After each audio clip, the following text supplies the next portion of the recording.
Hi, everyone. This is Robert Weisfeld. This is a session of Sunya Inquiry. Sunya Inquiry clears emotional and mental patterns and also physiological patterns from the body that enforce the repetition of ego. So, one of the main principles that I talk about with Sunya Inquiry is the iceberg principle. So whenever we are focused on something, our body brings up to the surface its expectation or prediction or reaction to whatever it is that we're focused on. So if a person is focusing on something that happened in their life that was negative in particular, what happens is the body and mind prepare to deal with that. And that brings up a particular reaction to the surface. That reaction is like the tip of an iceberg. It's what's visible, it's what's accessible to our mind. It's also accessible to muscle testing. So the process of going through the muscle testing is kind of like asking the body, okay, what is this pattern and what is needed to relax it? Because any of these patterns are old. They're repetitions, reactions, actions that are repeated again from the past. And when an action is repeated from the past, it's really not appropriate to the present. And the brain knows that, but it's launched like a program, like an app. When you double click on it on your computer or click on your screen, and that app fills the screen, and you can't change the underlying code. So what we're doing with Sunya Inquiry is we're doing muscle testing to help the body focus in on the individual parts of the code and helping the body to, or the brain really, to dissolve those parts. And as each part dissolves, a new aspect of the iceberg, a new tip of the iceberg emerges from the top, and then we're focused on that.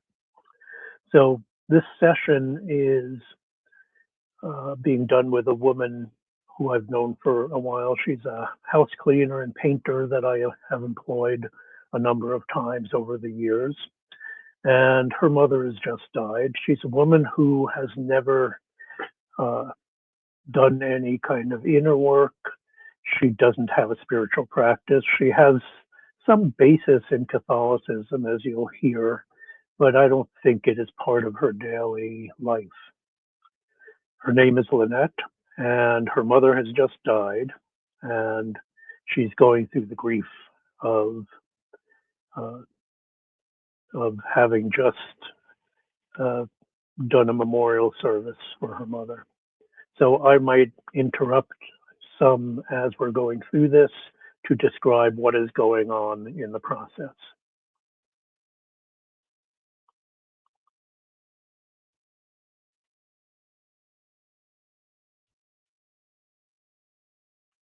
Your mom died how long ago? 18th. 18th. And you went, and the funeral was yesterday. Yesterday. Mm-hmm. Yeah, so how have you been doing?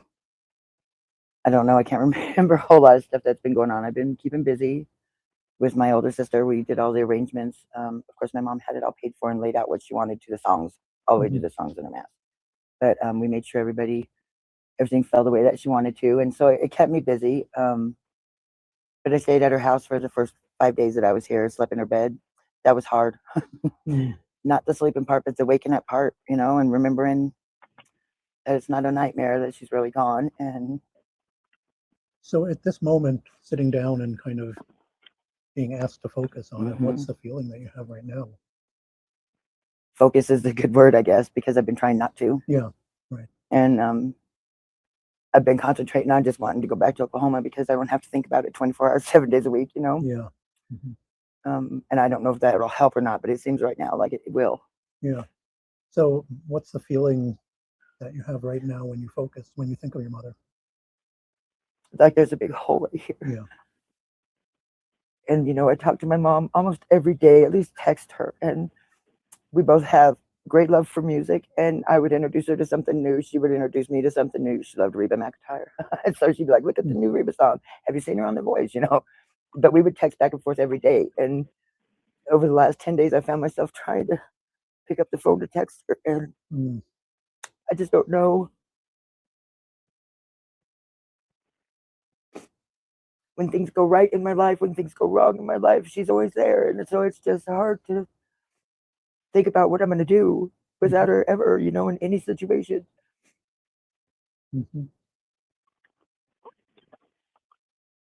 Okay. So if you feel that hole you mentioned in your chest, can you describe it a little bit, what it feels like in your body? When I think about it, it almost feels like I'm going numb everywhere. And then tears. I am not a crier. And I haven't stopped crying for 10 days. So it kind of makes me mad when I'm crying all the time. I've been through all that. And I guess there's something inside me that just says, just get used to it, because this is how it's going to be from now on, you know. And that's what I don't want to happen. Yeah. So at this point, I am tapping on her forehead and chest, and she has just kind of opened up and brought up the tip of the iceberg, which is her current experience. And the tapping is like pressing the enter key, right? So it's loaded the file, which is her current experience of having lost her mother. And the tapping kind of makes sure it's in the body's focus, so she does not need to continue to focus on this as we're working. The body is already locked into that state.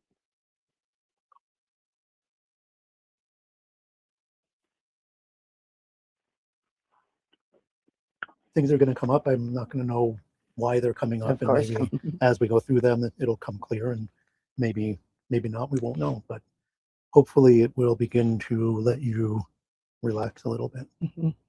The first thing that's coming up is a mental pattern. I'm going to ask some questions. Sure. Worry, confusion, judgment, belief. Your belief. Current, when you're a child. A belief about your mother. Okay. So what's a belief that you have held about your mother? So here I'm asking specific questions, and when the body says yes to something, the muscle strength changes. The arm is no longer able to lock in position. So it's really not testing muscle strength, it's testing the ability to lock. Either the muscle is locked in the on or it's unlocked, right? So the unlocked position kind of reflects a superficial freeze pattern in the body. And when that pattern is activated, the muscle changes, and muscles will change back and forth very rapidly. Or had about your mother when you were a child? We called her Saint Linda. She was very, very committed to her faith. She's Catholic, and she raised us Catholic every Sunday and none of us are Catholic anymore, which makes me feel guilty right now. But she lived it. She lived her life for this moment. She lived her life to go home, you know. And even back then, did you know that? Oh yeah. She was very clear about it. Yeah, she was very clear. So about it. when you kind of notice that and think of that, how does that make you feel right now? It gives me some comfort. It does. I know she wasn't scared. She was scared of how she was going to go, not where she was going to go ever. You know, she made that very clear. I just hope she was right. Silly, but that's true.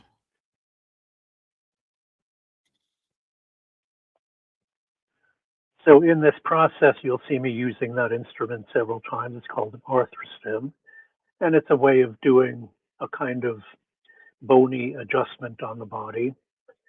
So every input we do on the body within this work, because the brain is focused on this pattern, and the pattern is accessing old information from the past. When we do a physical treatment, it's actually giving the brain information through the sensory system. So even if I might do a regular kind of chiropractic adjustment or use this instrument, what we're really doing is just giving the body information about some area that's locked in place and that the brain has had a fixed image of. And we are just, by doing the treatment, we're kind of bringing the brain's attention to that fixed image and the fixed physical state that's related to that image. So being a chiropractor is not necessary to do this.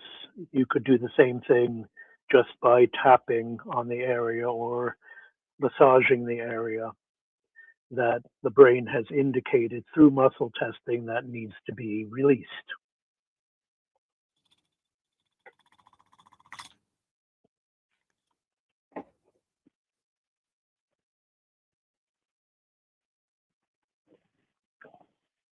Okay. So after the treatment is done, the body responds by weakening the muscles, which is really the body's way of saying, "Ah, thank you very much." Right? So everything kind of relaxes and the muscles go weak, and then I look for the next thing. And so at each step, I'm asking a few top level questions like, is this something related to a mental emotional pattern, a physical structural pattern, an energetic pattern, or do we need to access more information, or is this an organ endocrine system pattern? And from there, we narrow down to what the specific pattern is that needs to be addressed. So this is a back up at the top level here, you might say. So when you think of her now and that she's not going to be here anymore, So another piece of this is that when the body has gone into the thank you very much state, right, where the muscles weaken, that indicates that the tip of the iceberg has dissolved, and now there's another tip which causes me to go back and ask the same initial question, right? So in Sunya Inquiry, we're not letting the inquiry kind of go broad. We are keeping it very specific on what the central focus is and coming back to that central focus over and over. what's the main feeling that comes up at this moment? I almost feel selfish Why? because I know she was in a lot of pain and she was ready to go bedding. Mm-hmm. And what's it like when you think of her being gone now? I want her to be at peace. I do. Mm-hmm. And I know everybody says that. It's not just words. I really do want her to be. Yeah. So how does it feel to hold that wish for her to be at peace? A little better, not so selfish.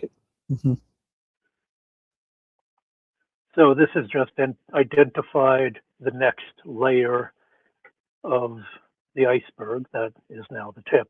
And that's the feeling that she gets. And now we're going to look for what's going on underlying that is relating to that or the cause of that feeling. I'm just going to massage over there. So I work with so many people who cannot say that about their moms. Mm-hmm. Mm-hmm. Bad thing about losing a good mom is you know, when you have a wonderful mom, you lose a wonderful mom. Yeah. I just want to be more like her, I guess. In what way? Just unjudgmental and compassionate empathy. She had all of that. So what's coming up here is kind of opposite of what you're going through right now. Okay. It's the feeling of when you win, kind of, right? When I win. You know, like I mean, you know, accomplishment or something. It could be an accomplishment, but it's like sort of like the animal feeling of like the hunting animal. Mm-hmm. You know, like a tiger going out and stalking and then pouncing on its prey and seeking its claws and teeth, and it's like a very animal feeling. So this represents what are called the resource capacities, and these are capacities that we're born with.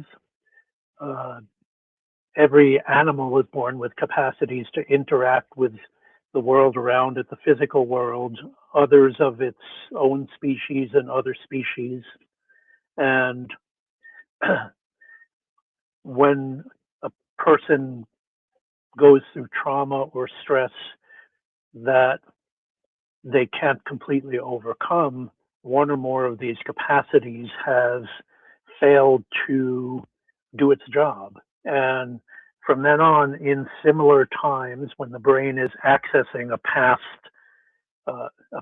stress or trauma in the present, as is happening with Lynette right now, the capacities that were lost from that past time come up to be rebooted, you might say. So her body is saying, this capacity is missing here, and what we do next is going to reinstall that, you could say, in her sense of herself in this moment, in this process. Which a lot of times we don't allow ourselves that feeling, even if it's there. Right. So basically, these qualities are all related to letting your brain know that, oh yeah, I have this quality, it's built in, right? Right. So Which I might have questioned before this. Yeah, I'm not sure why this one is coming up here, but think of something. I mean, it could be like an example I use, like you come home late in the evening and you're starving, and the only thing in the refrigerator is a big turkey leg, and you go, like that. Okay, I think, or another one is, you find this little lottery ticket on the ground, you think, oh, I'll look it up. Right. Oh my God, I won $25 million. That would be nice. I don't know that feeling. Well, I mean, you got a big payday. Right, exactly. Sell the house and you get $15,000. No doubt. Okay, I picture that. Okay, but that feeling, feel it like, like you're an animal. It's like, oh, I got it. Right. Just feel the feeling in your body. That's what's most important.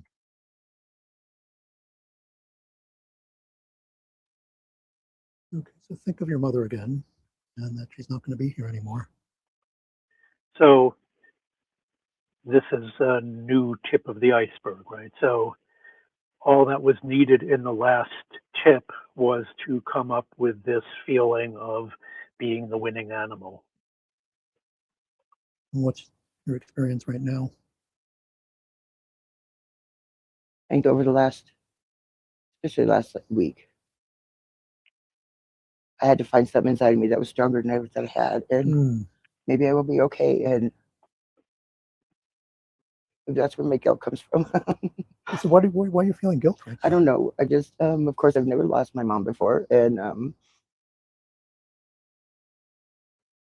maybe I feel guilty because I moved away just this last year, and I hadn't seen her as much. Because that's the first time I've ever been out of Colorado. So, and she wasn't happy about it.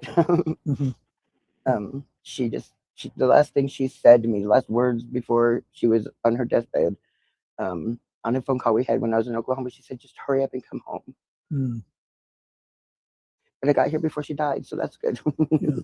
Well, you were there for her. It was. So how does that guilt feel in your body? How does your body let you know you're feeling guilty? Can't focus. That's all I can think about. Yeah, so that's pretty strong, that guilt, huh? That's a Catholic thing too, I think. Yeah. There's a mental pattern coming up: worry, confusion, judgment.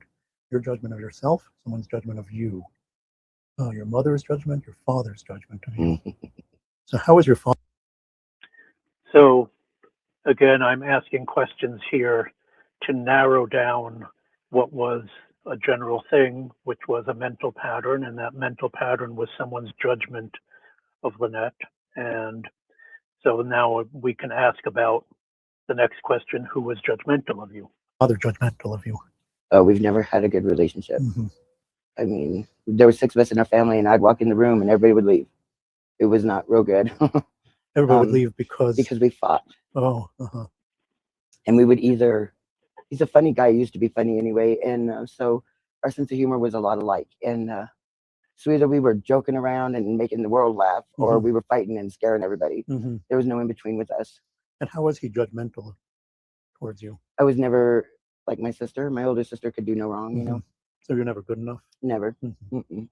His mother was the same way. He felt that way about me. I mean, you know, Kelly played the flute, I played the drums. You know, that kind of thing. Yeah. So when you think of his attitude towards you as you're never good enough, what's the feeling that comes up right now? Mad. It makes me mad. I mean, he always made me feel stupid is what he made me feel like. I just, and that's hard to fight when you're a kid. But my mom was always there, you know, she was always there as our mediator, I guess. But I was the only kid at my mom's house when she died. So I've been dealing with him by myself for the last 10 days. That must be tough. Oh, it took a lot of patience. I had to find a lot of patience. Go ahead and sit up and face that way.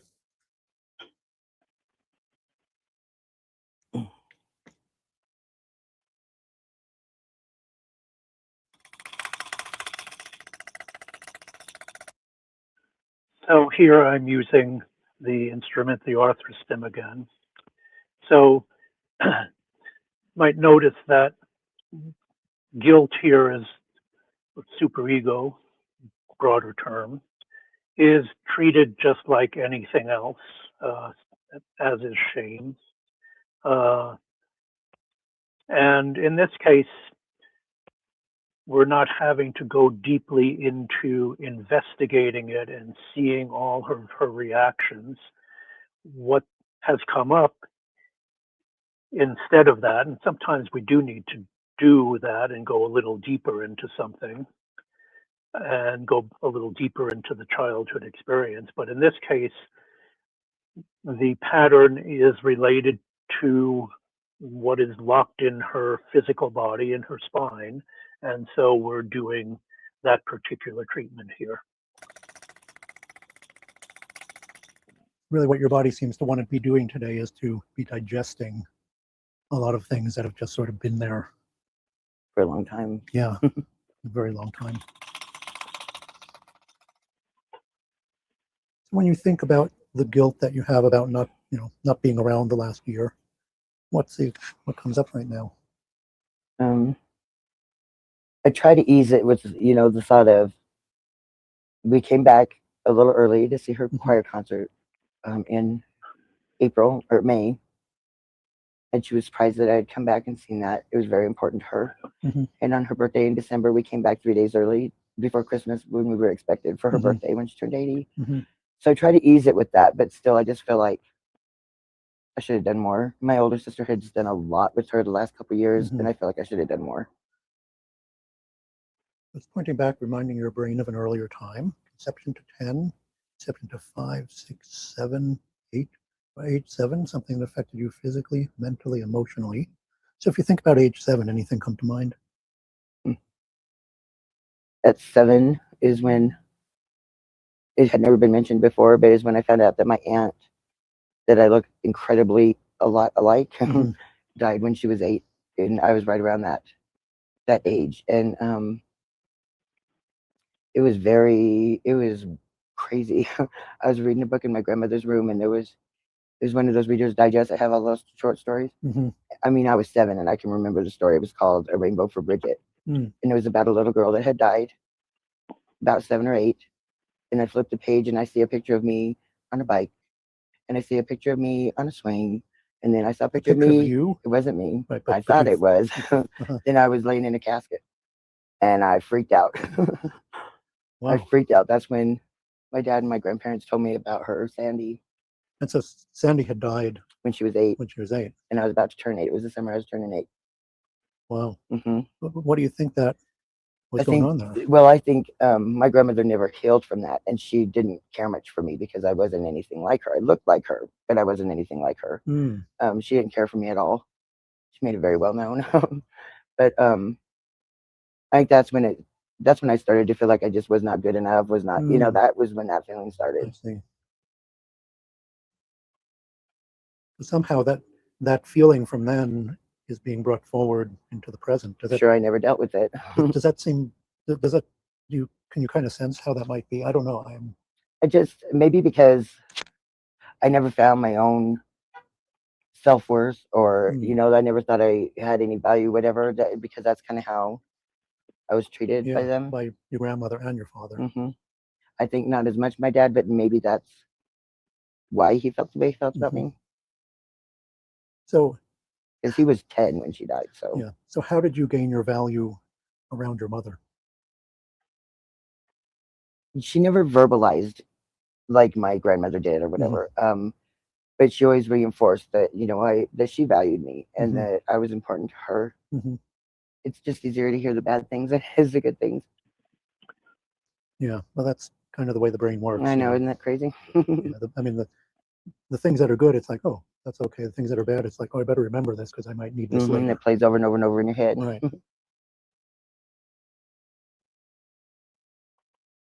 So at this point, I've asked questions in this process until her arm goes weak, which indicates, oh, okay, I got that. I got what I needed from that.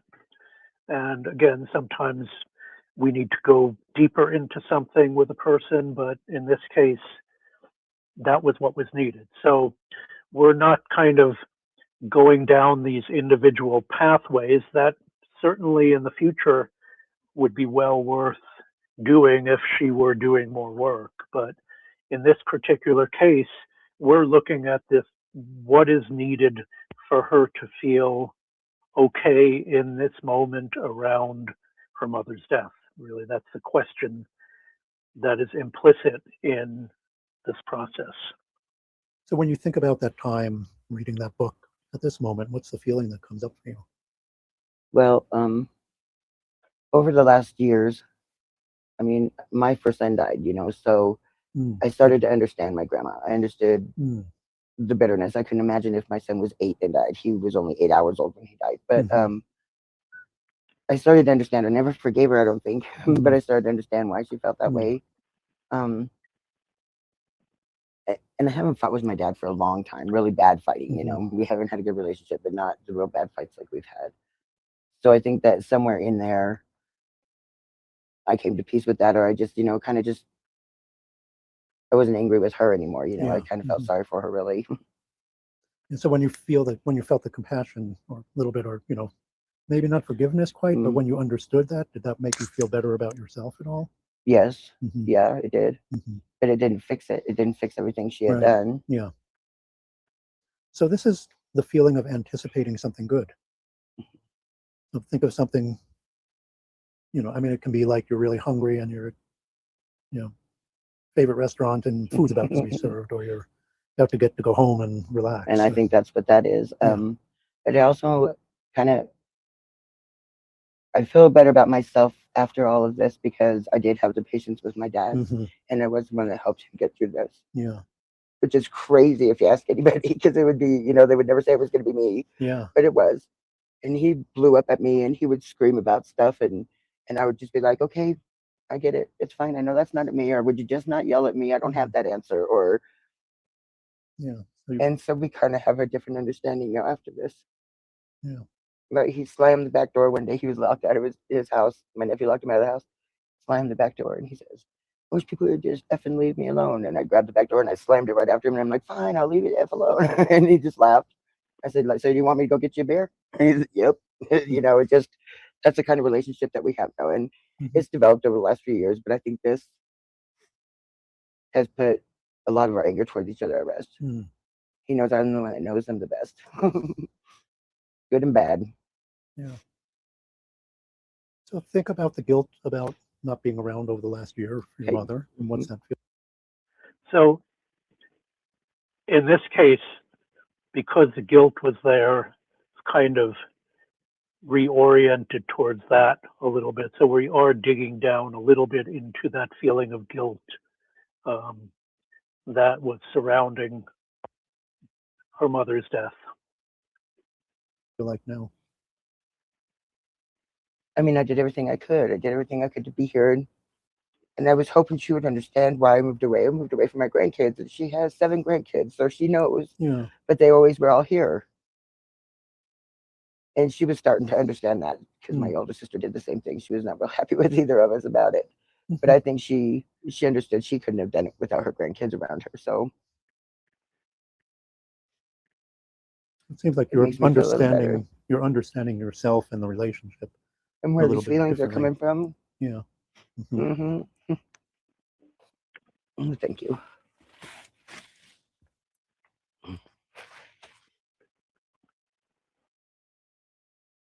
Your body's pointing back to an earlier time now, conception to 10, to 20, 15, 16, 17, 18, 19. So age 18, something that affected you physically, mentally, emotionally, spiritually. Don't worry about the spiritual right now, but if you think about age 18, anything come to mind? So spiritual is a bit of a hard thing to grasp for a lot of people. And it's kind of inherent in it. So sometimes I would be, if a person was fairly advanced in a spiritual path, I would describe spiritual as some part of themselves that's real that has gotten lost, or sometimes going back to a past time. It was a time when the person, some part of themselves that was real, that they knew, actually was rediscovered or reemerged. So when we're going back to these past times, usually it goes back to something that was negative and stressful, but sometimes it goes back to something that was positive and reinforcing. So reminding the brain perhaps that, yeah, I do have that quality. I can change. I can rediscover myself. I mean, the only thing really when I was 18 is a good friend of mine died. Yeah. Very suddenly, motorcycle accident. And he was pretty much planned on him being the father of my children. So that was hard. That was really hard. Yeah, so your brain is going back to that to know how to feel dealing about with this. death. Yeah. So when you think about him right now and his quick passing, what's the feeling you get at this moment? I've come to peace with that. I think I was angry with him when I was married to my first husband because he was not very nice. But my husband now, I couldn't ask for a better husband. So I just everything for a reason, I guess. Everything. Yeah. You can look back and say it didn't make any sense, but then everything would be different if that didn't happen. So. So Lynette is an interesting person, even though she hasn't done any work. She has a lot of inner resources and has actually learned a lot from her life. And what this session seems to be about as it's emerging is kind of gathering the fruits of what she has already learned, and that theme will carry forward too. So go back and think of your mother right now. What's it like? So we're back up to the tip of the iceberg again. Her body has cleared the patterns related to the guilt, apparently. Thinking that she's gone and she's not going to be back. I'm just trying to remember. I just try to remember all the things that made her a beautiful person, and I hope that people see in me what they saw in her in my life, because she was a great person. What's the feeling that goes along with that right now? Everything goes numb again. Everything just goes numb. And I get a little scared, but it's crazy. I keep thinking, okay, everyone dies. It's a part of life. Everyone dies. Everybody has a mother. Everybody loses a mother. If it's when they give them up at birth, if it's when you're 80, My mom's dad just died 5 years ago. He was 101. Oh. And I thought I had a good 20 years from her left, but I don't know why it's so hard to accept it when it happens. When everyone knows, you don't get out of here alive. What's coming up?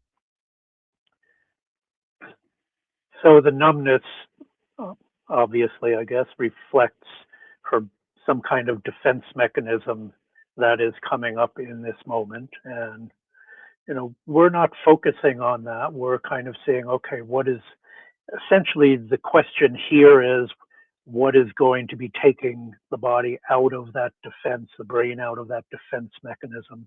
And at this moment, just to go back to the top literally here, that defense mechanism is the next layer. Even, you know, it came up originally for her, that feeling of numbness, and now, you know, she's back to that feeling of numbness, and that's the tip of the iceberg here. There's another mental pattern: worry, confusion, judgment, your judgment of yourself, someone's judgment of you, your observation of judgment, right? So that's like observation of people fighting. So current when you're a child. So who was fighting around you when you were young? Just me and my dad. Just you and your dad. I Okay. really don't remember anybody else fighting. Yeah. So it's not even, It wasn't an observed. not even his judgment of you. It's just sort of like the fighting. I mean, we were way too much alike. Mm-hmm. So what's that like when you think of it at this moment? From back then? Yeah, from right now, right? From who you are right now and how you remember that. What's it like right now thinking about father? Well, I thought it was kind of silly now. I think it was kind of silly. I mean, Mm-hmm. I have an understanding now of it Mm-hmm. because me and my 14-year-old fight like that sometimes. We Mm-hmm. used to, but we've decided we're not doing that anymore because I know why we fight, because we're so much alike and he knows Mm-hmm. what buttons to push. And so we have an agreement not to fight anymore. That's great. It is. I mean, it's been really nice, really nice, because I Mm-hmm. love him so much, and I just felt like I was being so mean to him, and Mm-hmm. it's nice not to fight with him anymore. Yeah. Interesting. Your brain wanted to acknowledge that. It did, because I'm proud of myself for that. Yeah. Because my dad scarred me, you know, the fighting and the making me feel lesser than or whatever, that affected my whole life, and I don't want to do that to myself. Yeah. So at this moment, when you think about your mother and that she's gone, Mm-hmm. what's the feeling that comes up? Thankful that she was my mom. Mm-hmm. Yeah. That I had her for 80 years. Yeah. I've always been the Not it- mediator. Yeah. Yes. And yeah. So in a way, it's maybe letting you off the hook a little bit for needing to be the mediator when you kind of, because you keep on coming to the realizations that, oh yeah, well, That makes sense. this is just what happened. Right. You know. Mm-hmm. You know, you kind of took on your mother's role because you said she was the mediator. She was. Yeah. So maybe that's. I was just a little more, you know, out there in your face about it than she was. Yeah. So when you think about your mother and that she's gone right now, what's the feeling that comes up? I'm not worried about her. Mm-hmm. My mom. I'm not worried about my mom. I know she's good. Mm-hmm. How about you worried about you? I try to worry about everybody else first. Mm-hmm. Are you worried about everybody else right now? Worried about my little sister. Okay. So. You know I'm mad at her. So this was a case where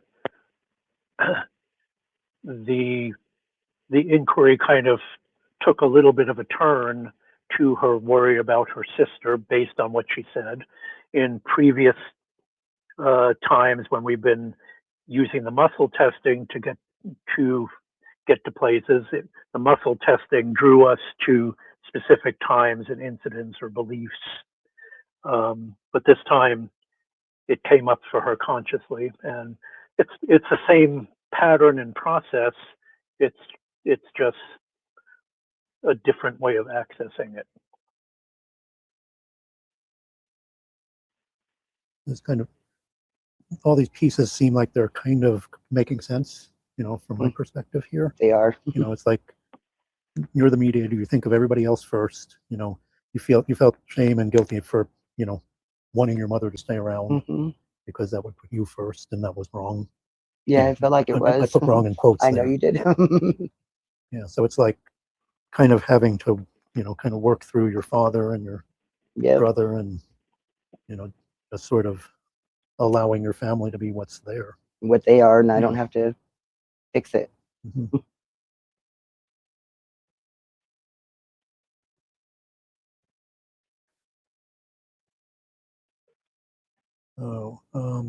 Worry, confusion, judgment, belief, your belief, current belief from childhood, belief about Angie. Yeah. What did you believe about Angie when you were young? So Angie is another of her sisters. I knew the name because I knew her, and Angie had occasionally worked with her and her husband on some of the projects that I had going. Nothing was ever expected of her. Mm. She, like Kelly, everyone expected it. My older sister, everyone expected her to be perfect, you know, and she was.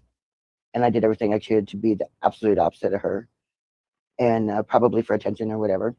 And then Angie came, and she was labeled special ed, and she, you know, had this wrong and that wrong, and she always had an excuse for everything, you know. Mhm.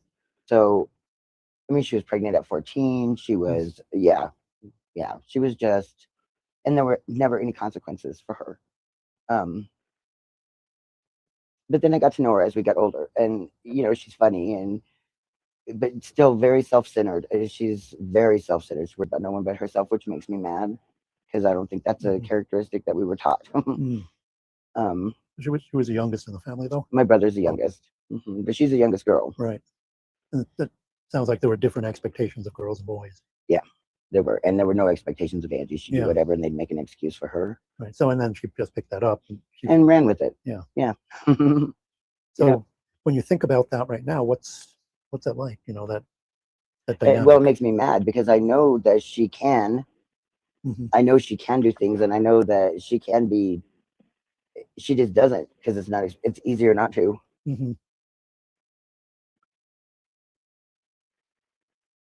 What's it like to say that and acknowledge that about her at this moment? Kind of makes me more mad. Yes. So let yourself be mad if that's what's I there. mean, yeah, I am, and I don't know how many times in the last week I've said I'm just done with her. I don't have the energy for her anymore. I can't coddle her anymore. And then I feel bad for her because my mom's not there to do that. Yeah. Well, but it sounds like she's never really learned to fully take responsibility for herself. She's never owned anything she's done ever. Yeah.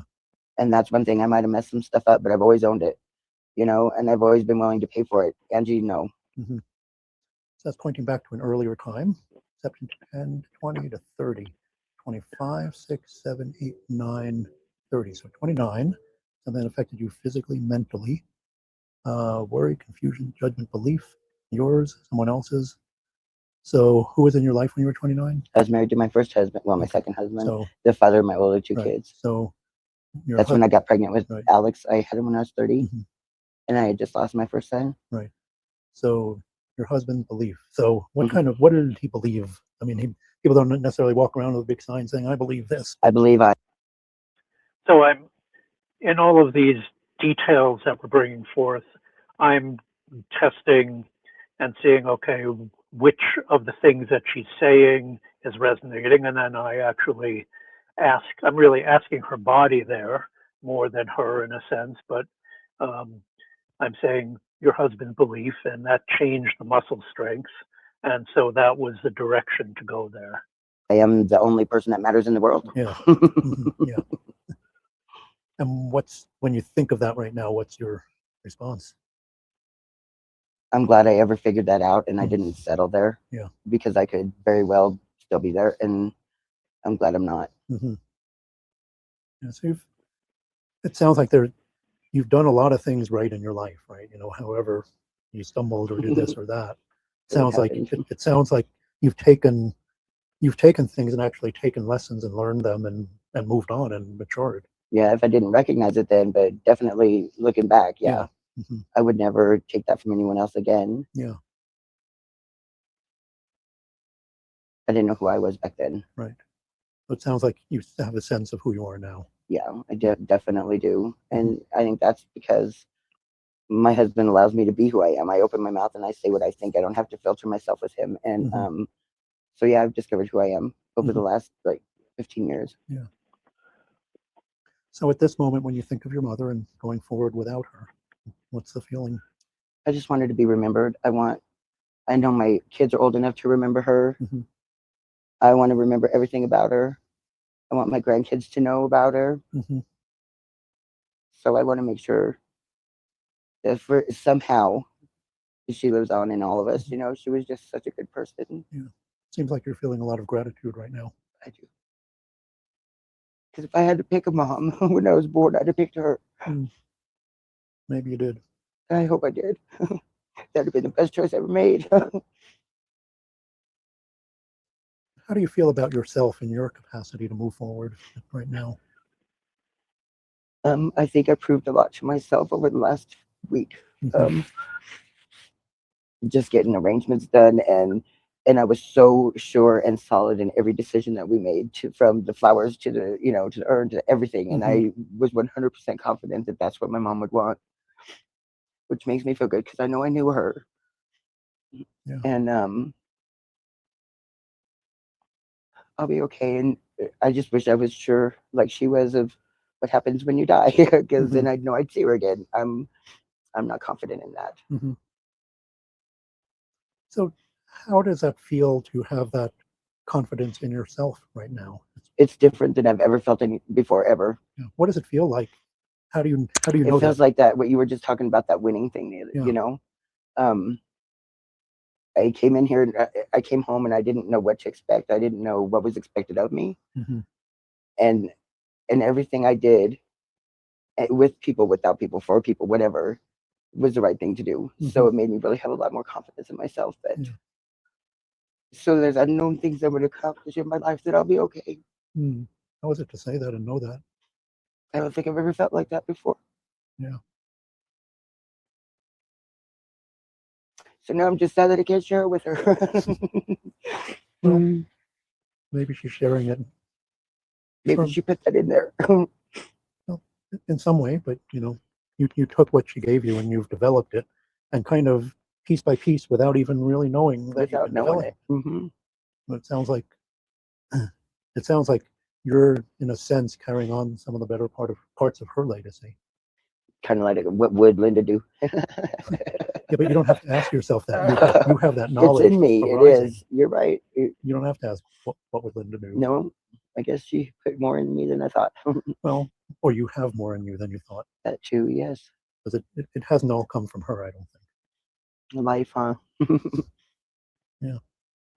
So anything, I know everything feels unfinished right now, but anything else that you would want to bring forth right now? And I don't think so. I think everything that's really been weighing on me, that we've talked about it. yeah. You didn't even quite know that it was weighing on you. No, I just know I was sad. Huh? Yeah. You needed to know that all your relationships with your family were, as good as they can be at this moment, and that you've done what you can. Yep. I feel like I did. Yeah. Okay. Thanks, Robert. Good work. I really do feel better. And you still need to cry some more, I'm sure. Oh, I'm sure.